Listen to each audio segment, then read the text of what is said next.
Mövzumuz yenə ƏDV-dir. Vergi tutulan əməliyyatın vaxtını alınmış və verilmiş borclar zamanı müəyyənləşdirəcəyik ki, alınmış və verilmiş borclar zamanı vergi tutulan əməliyyatın vaxtı necə müəyyənləşdirilir?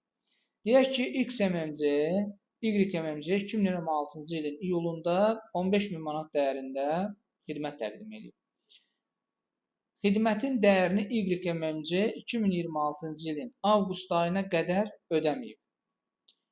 Avqust ayında XMMC, YMMC-dən yaranan maliyyə çətinlikləri ilə əlaqədar 20.000 manat dəyərində borc alıb. Bu zaman XMMC üçün vergi tutulan əməliyyatın vaxtı 2026-cı ilin avqust ayı sayılacaq. Baxmayaraq ki, YMMC həmin ödənişi XMMC-yə ödəməyib. Bunun praktiki formada misal üzərində izahın altından yerləşdirəcəyik. Ətraflı diqqətlə izahda baxarsınız. Sağ olun.